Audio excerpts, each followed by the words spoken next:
Hello, and welcome to the Adventures in Arting podcast, where we analyze, explore, and celebrate the creative journey. My name is Julie Fei-Fan Balzer, and I am a working artist living outside of Boston. I've been hosting this podcast with my super special co-host and my mom, Eileen Balzer, since 2012. Hi, Mom. Hello, Julie. So before the podcast, we were talking about, I was saying to Mom that we need to do a podcast about her, which I know is a threatening development. But I said, I talk about myself all the time, and I think it would be a good thing for people to get to know you better.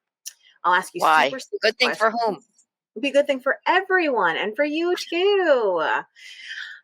Okay, so Practical Colors for Painters is ongoing. Color is a foundational part of making art. So join me for a wonderful interactive workshop that breaks down all the complicated ideas into simple and practical lessons. The last class, the reviews have been glowing for it, and people are just talking. One of my favorite comments is someone said, this is not just like a year-long class. This is a lifetime class. And it's true, because you can revisit the content anytime you want. You've got lifetime access. But what I think they meant is there's so many huge lessons, so many exciting breakthroughs, that it's something, that's not just a fun little technique you learn, but something that's actually a foundational technique to carry you through your art practice.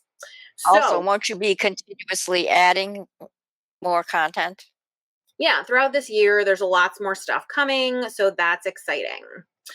So the theme of this episode, 158, is listener mail. So you guys loved our micro topics listener mail episode back in April. So we decided we would do another one for you because you keep writing such great comments on the YouTube page or on the podcast page. So I'm loving hearing from you. So the first one is on episode 144. So that is 14 episodes ago. Oh, how time flies. So VB Me says, thank you for doing the interview with Lindsay the Frugal Crafter. What she's talking about is I went on Lindsay the Frugal Crafter's podcast, or I never would have found you. I feel, but I will say this, Lindsay the Frugal Crafter has been on this podcast in the past as well, just FYI. I feel a whole lot less guilty about not doing art because I gave it up. Tutorials were extremely let's try that again. Tutorials were extremely stressful. It was easier to shop for art supplies than do the art. Then a little while ago, I learned how to play rather than do art. I play a lot. I even dream about playing. It's serious play at times, but it's all play. I'll probably never try to do art again, but I can play, and that brings me joy.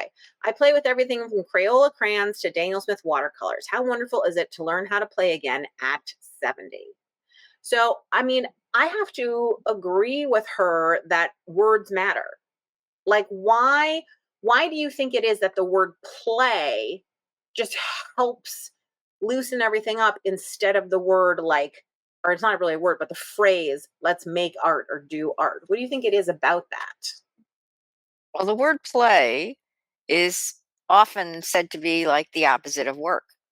And if you're doing one, you're not doing the other. And so I think it means somehow play is something for children. Play is something you don't do seriously. Play is a sort of frivolous, irrelevant pastime. And when it's over, it's just over. And so I think we even do this with raising children where we think, oh, they're just playing. And we don't understand the depth of learning that happens, the depth of emotional change that happens through play. So the word play has somehow is lower on the totem pole of life activities than work, which is the all important thing. And I think that therefore we have to feel like we have permission to do play. If I tell you I'm going off to wash the dishes, that's great. But if I tell you I'm just going off to sit in a bubble bath, that doesn't seem like it's a worthwhile pursuit. I don't know. I think it's interesting because you're answering a different question than I was thinking of. But I would say you're not identical. Yes, very, very much proven over the years. But what I was going to say is, I think that play doesn't have an expected outcome or even an outcome at all, right? But There that has goes to with be what a I was saying, resolution. which is that we don't think anything comes of it important, and then when it's over, it's just over. I guess. I mean, I see what you're saying. I think maybe because I have a little child, I'm like hyper aware of play actually as a learning activity. Um but I mean, that's another way to think about it, is play is a learning activity. It's an exploratory activity. It's about, you setting the rules, whereas like making art has rules, has structure, has things that are supposed to happen, and that can be a lot harder. But I mean, I think like the thing that I want to extrapolate from this comment that I think is so important is like, whatever your block is in making art, and it could be that it feels like a lot of work, it could be whatever, like, is there a mindset shift? That's essentially what she's talking about, right? Is that she's made this mindset shift to see it as something different. Well, I also think that when you say making art, you have an expectation that what you have at the end of your making time is capital A art.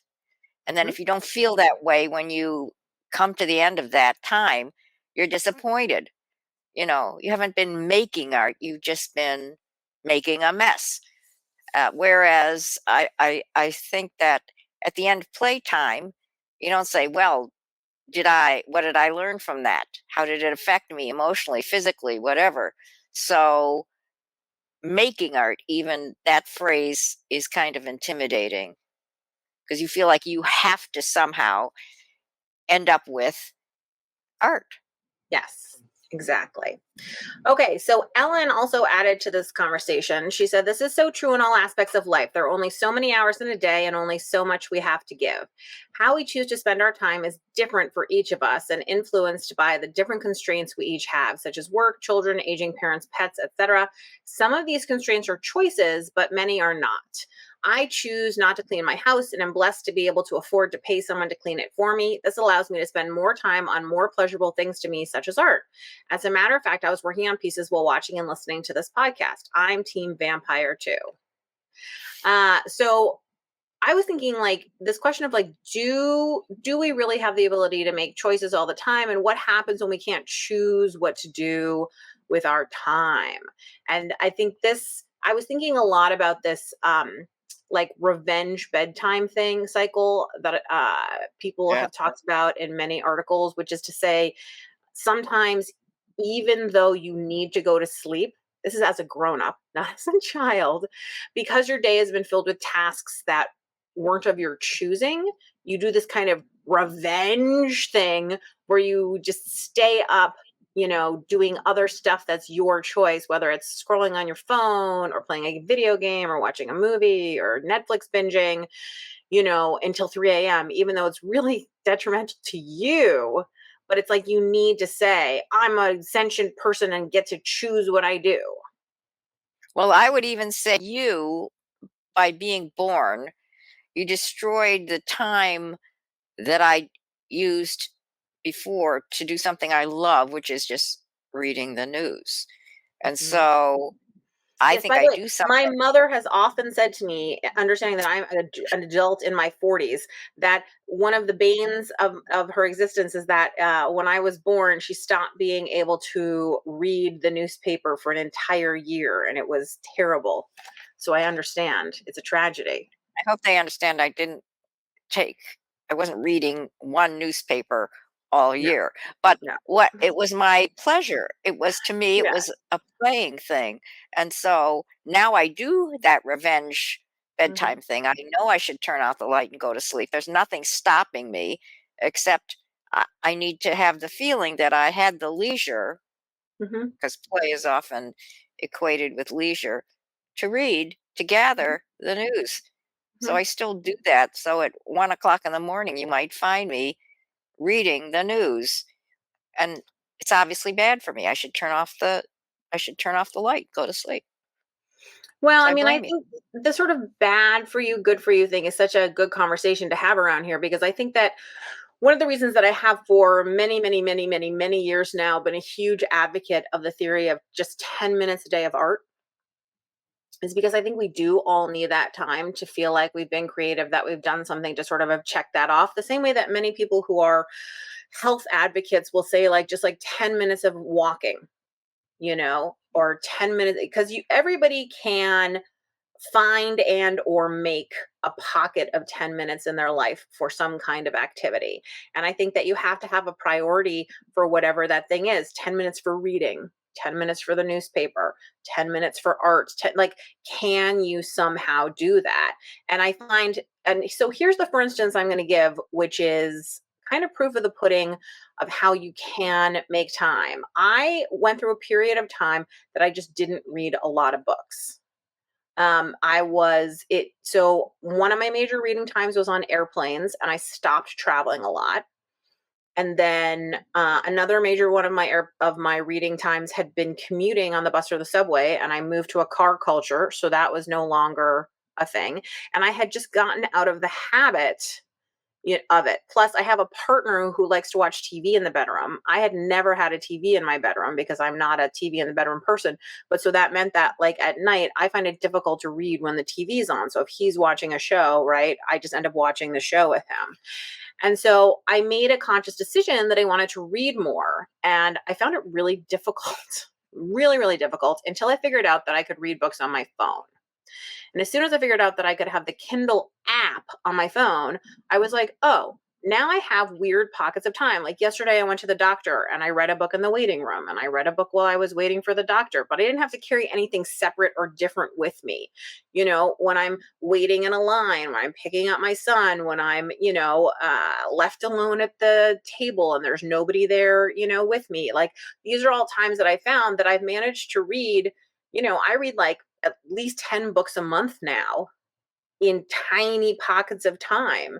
It's not like I'm reading War and Peace, but I read, I do still read. And I think that you can make that decision to find those pockets of times to do some kind of pleasure activity that it's allowed to. I don't do it, but I read all the time about people who say things like, oh yeah, when you're standing in line, do your Kegels. When you're, waiting somewhere on the airplane, you do chair yoga, whatever it is that you need to do for your happiness. Like, I think you can find those little pockets and bits of time. Yeah, I think also it's important to recognize that a lot of times we call things work so we don't feel guilty about them, or we don't recognize that for us they're sort of play. For example, going to the grocery store, yes, it's work, but it's also for me pleasurable. So, I mean, if I've gone to the grocery store that day, I feel like I've had a pleasurable experience. Not Mhm. for everybody, but for me.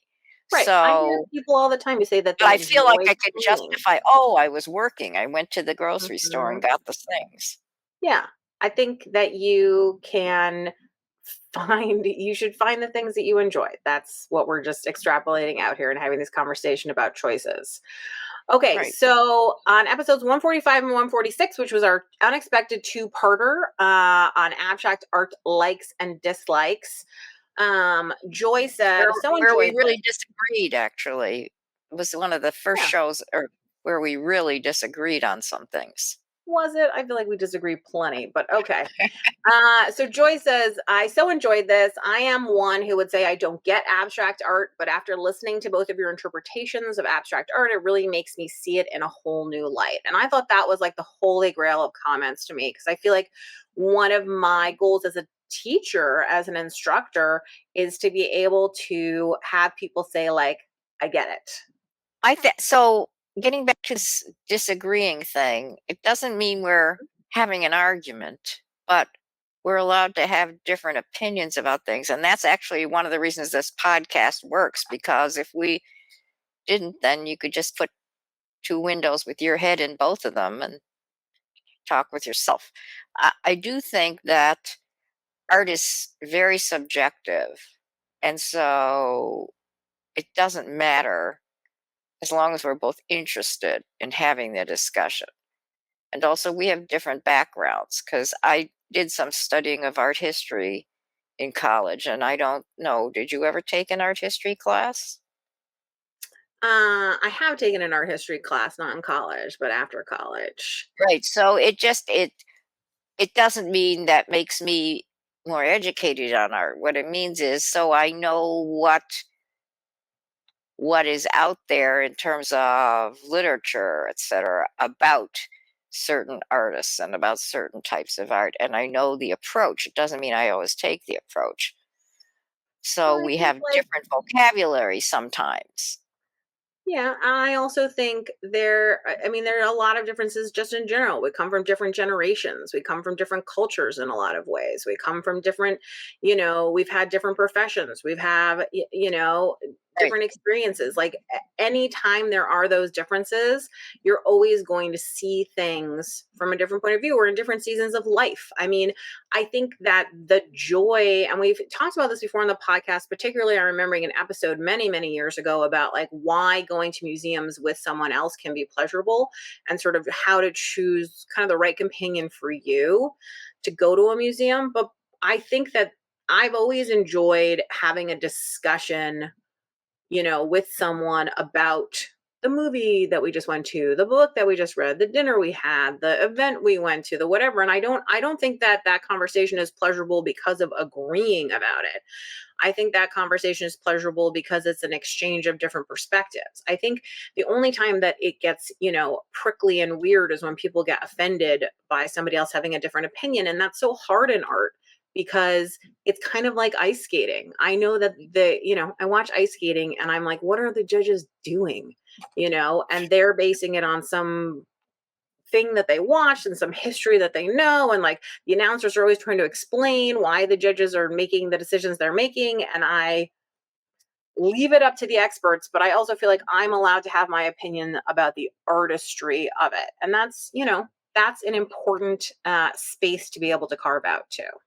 I used to have a friend who made it a point that she and her husband would never sit together or near each other at a dinner party in the days when people gave dinner parties Mhm, because they wanted to have two different discussions and then be able to share that afterward. And I can see that point. mhm. Yeah, there was a dinner party that I hosted when I was in charge of events at the MFA in Boston, and I insisted that couples be split up, and people were, a little upset about it. But ended up being one of the best experiences that I ever had, and a lot of people had, because after the dinner, I remember talking to Steve, and he had had such a different dinner than we had had, and like it was a good time to feel like you were having a conversation about a lot of different things. Well, just the other Okay. night, we went to an event at the Institute of Contemporary Art. And the first thing we did in the car was say, "So, what did you think of the event and the art and everything?" I mean, it's Mhm. like that is part of the joy of the evening for It us. is. T Bear says, "Loved this. Thank you for introducing me to some new artists. I like Miro's work in books for sure. The Miro pieces you showed that were on the wall kind of bored me. The Miro sculpture I could see I liked. Rothko in person definitely bores me. I tend to like colorful, stimulating things that can also have spaces of calm. I responded positively to Julie's artists." And I think like a good point here is something you brought up in the podcast too, which is like talking about a work of art or two works of art rather than sort of everything an artist has to offer. It is very different. And like we were at the ICA on Monday and we saw that exhibit by Firelay Firelei Baez. Firelei Baez. Firelay Baez. And it was a survey of her career. So you got to see like a wide range of work that she had done over time. And I think it is different. If you only see Picasso's blue period, you probably think he's a different painter than if you get to see him through time. If you only see Picasso's faces and portraits, you think he's a different painter. And so it is true that it's kind of it's not a false conversation because you are talking about that work, but just judge an entirety of an artist's work by one or two paintings is kind of not fair to judge them either as superstars or terrible artists either. So it's always a good thing to keep in mind, and that's a life lesson too, right? It's like judging somebody by one bad moment in their life versus one good moment. If you uh, did an incredibly heroic act one time, are you a hero for the rest of your life? If you did one terrible villainous act, are you a villain for the rest of your life? You know? Right. Okay, so then episode 147 was called Putting Yourself Out There. It actually is called Putting Yourself Out There. First of all, I want to thank Christy, who left a super thanks tip. If you don't know, when you're on YouTube, you can leave, it's a small amount of money. It's like $1, or I think you can leave $4.99 or something like that, just as a tip. So thank you, Christy. That's much appreciated. So Ellen says, I'm terrible at putting myself out there, and your mom makes a good point about the technical stuff being a barrier, such as photographing, uploading, websiting, etc. This is one of my big stops, but I'm working on it. Hey, I was even a guest on a podcast. So Ellen was on our podcast about Design Bootcamp. But I thought it was a good thing for us to talk about, like, what are some ways to get past that technical barrier? Like, what are some practical tips we can give people?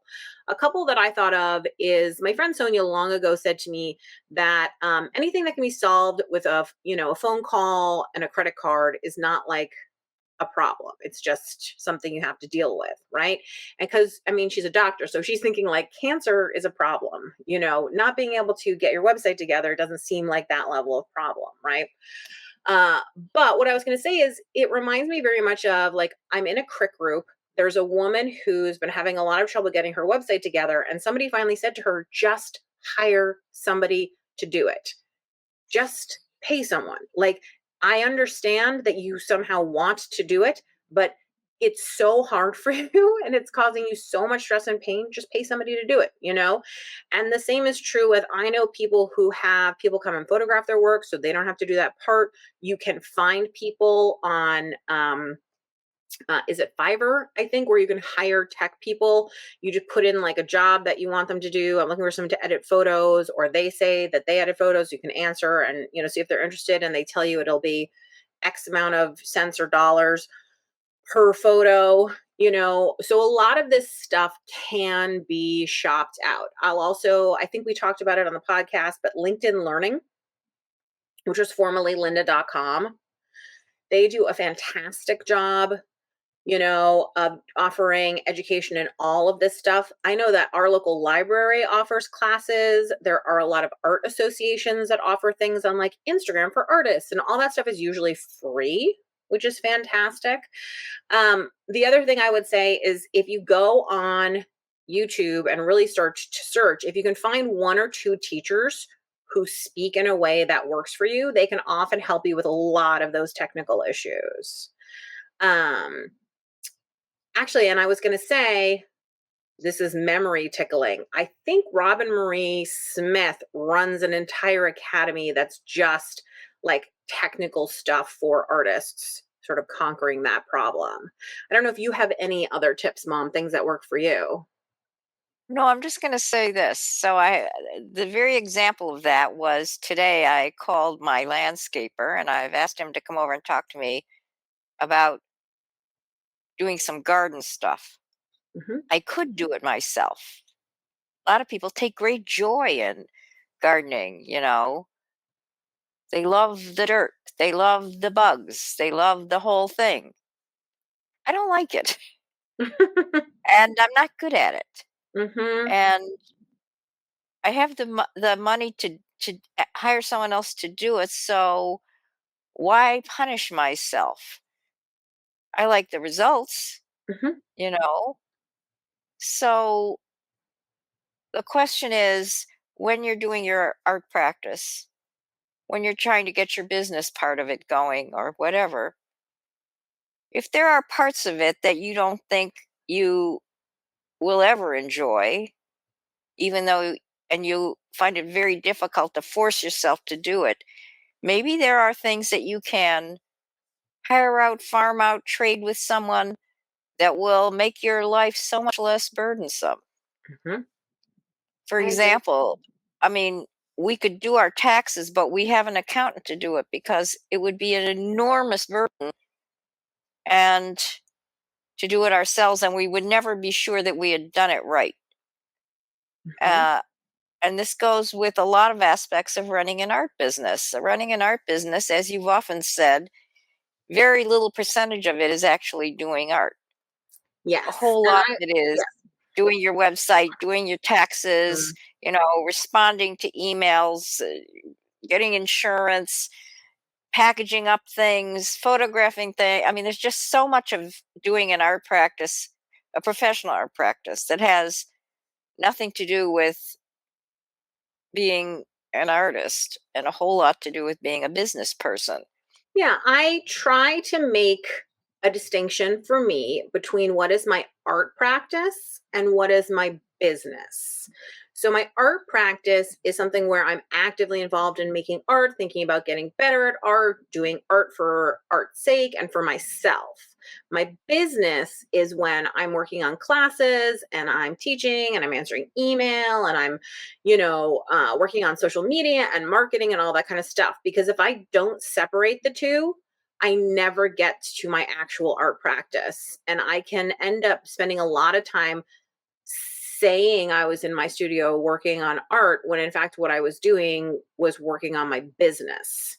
And been a very hard mental delineation for me, but I've been trying over the last few years to really make a serious effort at keeping them separate. Well, one of the shows that I like on TV is Shark Tank, and I learn a lot from it. And one of the things I learn is that entrepreneurs come on and they try to get these sharks to invest in their business. And the sharks ask a lot of interesting questions. And one of the things that's really important, no matter how wonderful the idea is, does this entrepreneur know his or her business? Know, what it costs to retain a customer?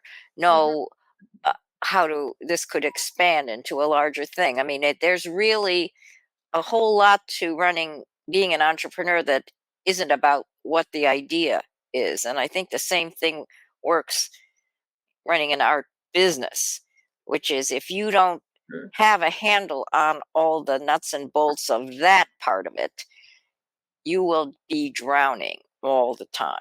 Well, I think the Shark Tank advice that I often hear the sharks give is they say, like, you need a CFO. You need somebody who's going to do that stuff. You need somebody who's going to take over so that you can do this other stuff. But I would also say, I think, and this is, I can't remember. Oh, this actually completely is perfect for Laura's comment because, okay, sorry, you can't see into my brain, so you don't know what I'm thinking. But let's read Laura's comment and then I'll get into it. So Laura says, interesting discussion, not quite a business talk, but directionally moving that way. Thanks for the practical advice. I vote yes for a podcast episode about mom for sure. So the thing is, I was saying, I think people think that having a website and photographing your work and presenting it well and being able to talk about what you do is a business thing. But here's Right. the argument I'm going to make. It's not. Even if you're a hobbyist, even if it's just something you do for fun, even if it's like the great passion or pleasure in your life, like you should still be able to talk about it. You still want to present your work well. You might still want to have a website or put your work on social media for your friends and everybody else to see. You might still want to, have an artist statement because that's not about being a business object. That's about helping you to focus on what you want to create. And so I think again, even if you're not thinking of yourself as a professional or as a business or anything like that, I think a lot of the professional aspects of presenting your work professionally are important for everyone to have. And I think like those can be so intimidating. I do think it's nice. There are a lot of services now, website services that are super easy to use. You don't really have to know code. There's a lot of tutorials online for taking better photos, for using your phone. But the thing is, you have to reach out for that information. You can't expect that it's magically going to come to you. And the example I'll give is like, I run into so many technical problems that I have no idea how to fix, but I also know how to Google. And I also know how to read, and I also know how to like find the video. And I remember many, many years ago, Mom, when you were on the school committee, we talked about the fact that like one of the skills that I had to have as a child is I had to learn how to use a card catalog. Right. And that was something that you had to go to the library and the librarian took you through. And like you actually did need to know how to do it. Right. But in modern education, you don't need to know how to use a card catalog. You need to know how to use a Google search and actually find what you're looking for. You need to be able to tell the difference between fake, or not quality sources and quality sources. Like, you need to be able to have a different set of skills. And what I would say is, I don't think I need to know HTML. I don't think I need to know, programming. I don't think I need to know all about f-stops in photography, but I think I do need to know how to Google and find the answer, find the instructions for whatever it is I'm looking for. And I need to have the confidence that I can find the answer if I look. And so one of my major complaints that I make all the time, and my family is sick of hearing me say this, is I hate it when people email me to ask a question that they could find the answer to. And on the one hand, you say, okay, it's proactive of them to email me because that's their way of searching, because that's how they know how to do it, is to ask someone, right? And the reason I hate it is because I just feel like you can find that information very easily online. And B, if I give you the answer, then the next time you have a problem, you know what I mean? You're still not gonna be able to solve your problem. And this is part of my whole teaching philosophy too. I don't want to teach you do A, B, C, and then it works. I want to teach you, like, this is the reason behind A. This is the reason behind B. This is the reason behind C. Now figure out how to mix it so that it works for you, so that it comes out how you want, not a copy of what I'm doing. And so there's this kind of thing that I want to inspire, instill, insist on in people, of sort of, it's not self-reliance, but it's a desire to find some of those answers for yourself, and a confidence that you can find those answers yourself, that you can discern from the information that's out there, what's there. I appreciate that people come to me as someone that they trust for expert information. That's always very flattering and very nice. But I also feel like they don't learn anything if I give them the answer. And I do this with my child too. And he asks me a question. I'm always like, what do you think? What do you think? What do you think? Have you tried it? What do you think? It's just, I think that's a philosophical, pardon me, thing for me. Yeah, no, I think that's good. The one thing that people who want to turn art into a business have to remember that in business you have to make money, Mhm. or you're not a business. Uh, and so even large corporations make drastic mistakes. I'm just hearing these days about Red Lobster is But they're declaring free bankruptcy shrimp, or they're all you can eat. because they price their endless shrimp too low, Mhm. lower than the other prices of other entrees, and they didn't count on the appetite that some people have for consuming this shrimp. And the point is, you can have great ideas, you can have great product, but people need to remember when they're trying to run a business, it is a business. Well, Uh, people also need to remember on the other end that it is a business, because there's a yeah, great desire, I know, online for people who expect you to give them information for free, or give them classes for free, or give them whatever for free, or to not charge real money for real information.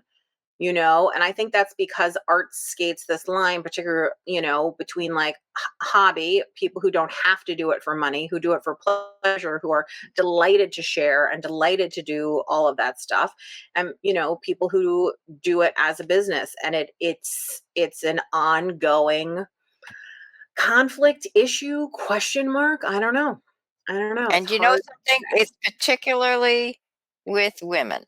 And this goes back years and years to when you first began in the craft industry, and manufacturers would come to you, and they sort of they not sort of they expected women Mhm, particularly to do work for them for the sheer honor and glory of having their name on the web or in their magazine or whatever, and mhm, or they would pay you in supplies, mhm. not in actual money. Uh, They and still do.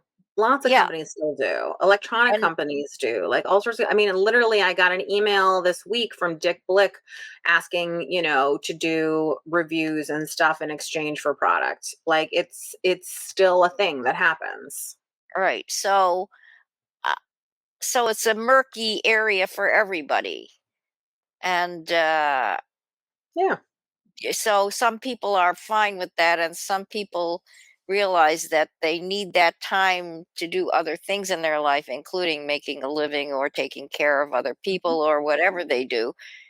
And so that time, that unpaid time, is going to be damaging to the rest of what they have to do. Moving on because we're running out of time and I've got so much to get through.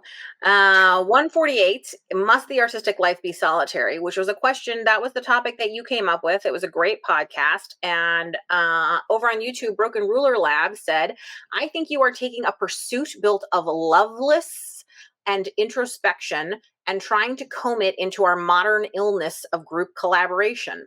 At the end of the day, art Wow. comes from a very deep place where solitude of mind and spirit form the creative tension. Communal groups are nice, but nothing of consequence comes out of them. Perhaps folks become more like each other with subtle variations, but true innovation and departures in art come from a certain kind of isolation. You can't carry anyone else if your work is to be impactful. It has to be only your voice, and if you let others dilute that expression, it's often never a result you can defend. That's the work we see everywhere today. Go to the woods until you can't stand it, then make art from that place. You'll find the results more true to you. So, agree or disagree? There's a lot to unpack there. Mhm. First, I would say everybody probably gets a different thing from doing their art. Mhm. Uh, and some people might go to it for solitude, which may be in short supply in their other life. And some people might find that they have some isolation and loneliness, and they would like to connect with other people and have this common bond of art. Mhm. So I would say that's not right or wrong. That's a personal choice. But I I would hope that there would be some aspects of community that would be uplifting, that would be warm and cozy for someone, because otherwise it seems to me a more difficult road, a more difficult path for someone to take. Mhm. Because connection with other people is a vital part. It actually turns out it's a vital part of keeping you alive. That people Mhm. who have connections with other people uh, live longer. And I was just reading today. Don't run away with this, but that people who take care of their grandchildren live longer because Hmm. they have these connections. But don't ring my I'll doorbell be tomorrow. dropping him off very soon. That happened last night. It's true. As he said when I picked him up from preschool, he yelled to all his friends, "Mommy and Daddy are going to a special dinner tonight, so I'm going to Grandma Munga's house." Anyway, yeah, so here's the thing. I think artists have influenced each other for a long time. I mean, some of the famous examples like Braque and Picasso with Cubism, artist colonies, I believe, were started, the first one was founded in 1884. But people have often wanted to like exchange ideas, and remember that science and art were long linked for a long time, and many early scientist artists exchanged ideas and letters and went to see each other's work and techniques on making paints and all that kind of stuff. So I do agree that it is important to have your own voice, to not be a weaker copy of things that you're seeing, to truly generate ideas from inside of you, to truly find that way. But I also think like one of the reasons that AI is so powerful and exciting is because it builds on an existing knowledge base, and the more knowledge it has, the faster it can you know develop ideas, things. So you fly faster when you're building on existing information. So I think I personally, for me, finding a combination of time by myself, my own unique thoughts, my own unique feelings, but also taking what's come before me and building on it. Because I think, like, even if the art must be yours entirely, which is very hard because you're always building on something, does the journey have to be solo? You don't need to find community to say, like, let's fix my art together, but you can find community, I think, in talking about your woes, your problems, your concerns, how to build a website. Like, it can be lots of stuff about the journey that I think can be enormously helpful. I'll also say sometimes I think people, um it really helps to cross pollinate. I'm thinking about sort of in you know I'm desperately forgetting names now. Who was the choreographer and artist from the 1960s who collaborated with, like, Jasper Johns and Rauschenberg, and, like, made sets and dance all together? I feel like his first name was John John. Cage. Yes, John Cage. There you go. Came out eventually. But that was some of an important cross pollination that was happening. And I think a lot of artists have found inspiration from music from other places. So I don't think it has to be a lonely journey. Like, you don't have to necessarily talk to, like, if you're a painter, you don't have to necessarily talk to painters. Can you talk to someone who's in a different field, a sculptor or a musician or a dancer, and find some community in the creative process there? One of the things I love Even about the have Crick to, group. just want to say, it doesn't even Yeah. have to be another creative person. I mean, you could be talking to an astronomer, Mhm. or Yeah. someone who is a child rearer, or someone who's a chef, and suddenly you get an idea. I Yeah. think the whole point is, uh, for me at least, I need other people's brains to keep me stimulated. Yes. I also So I'm don't like eating group yours. collaboration. By the way, I'm not a group collaboration. Like, I don't like a group project. I don't want to do that.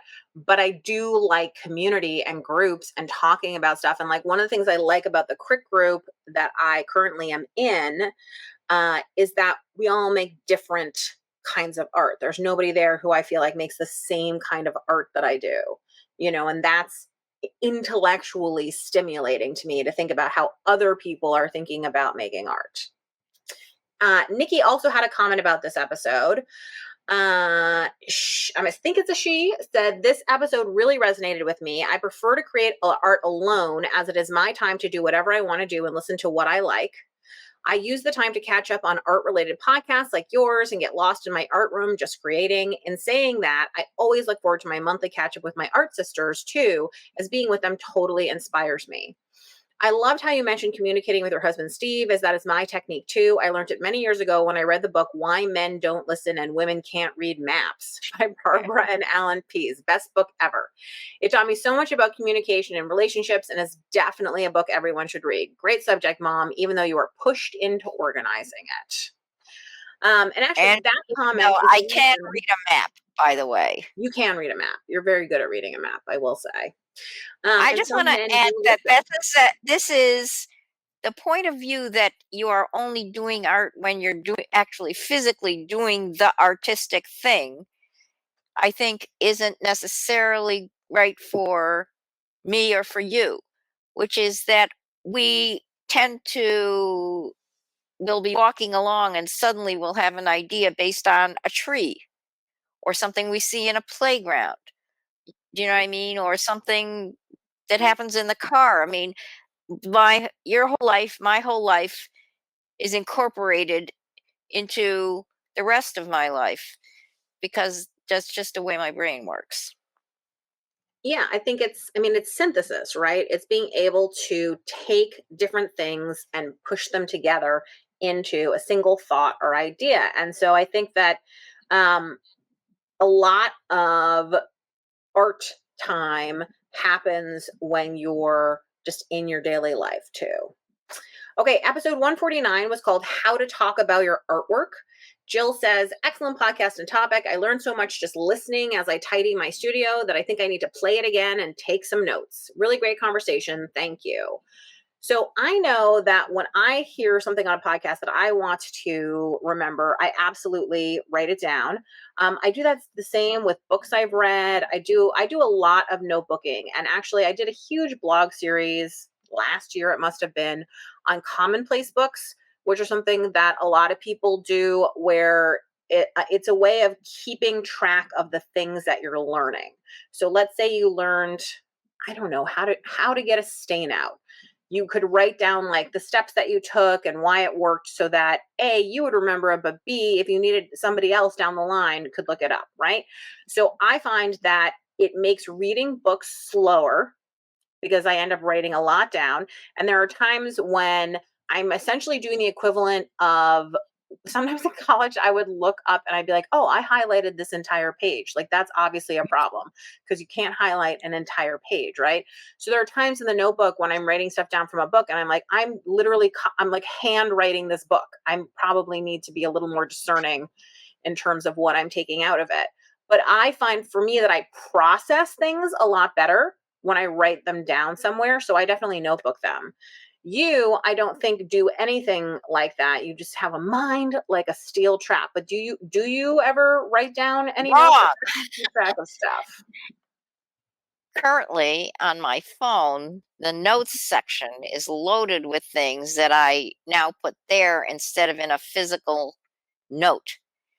Partly because of the thing you said about finding things. And I was just, you won't believe this, but I was cleaning up a little rat's nest on my bedside table and finding old packing lists, old greeting cards, old uh, business cards, different things that I wanted to keep for various reasons. And then, of course, because I just threw them around willy nilly, I couldn't find them, or there's no reason to keep them anymore. So having the notes section on my iPhone is actually important for me for that purpose.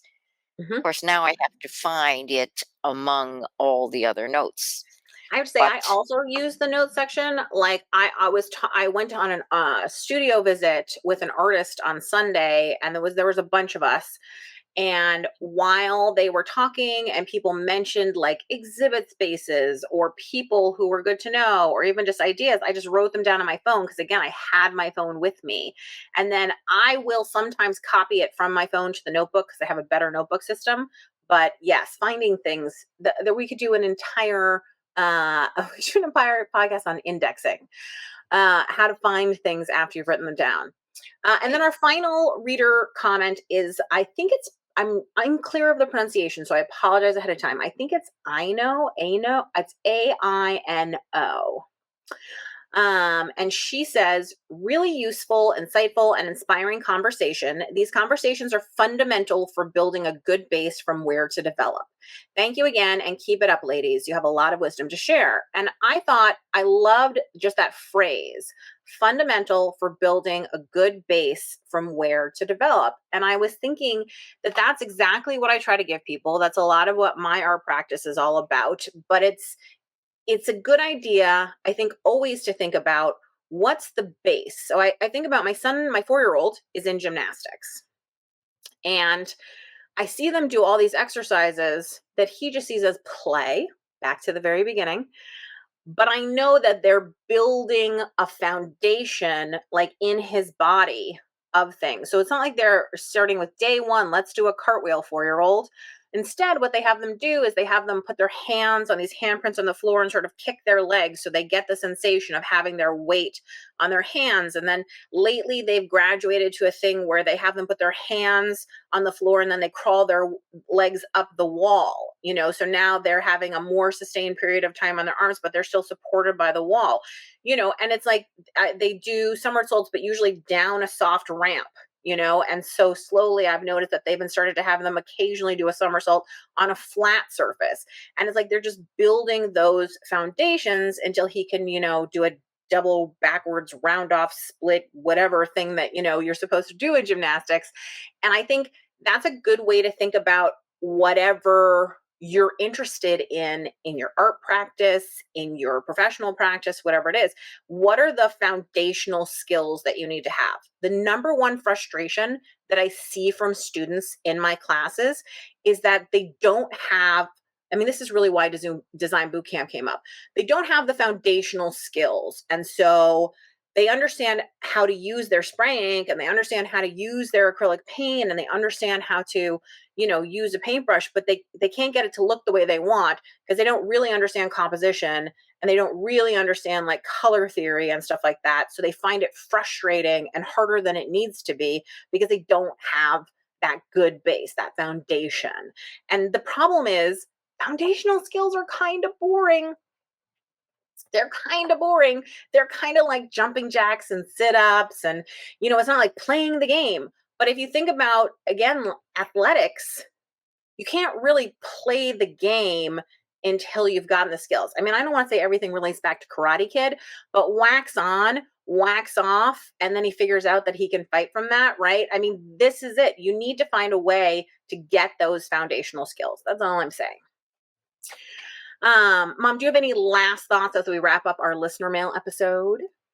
No, but I love getting listener mail, so keep it up.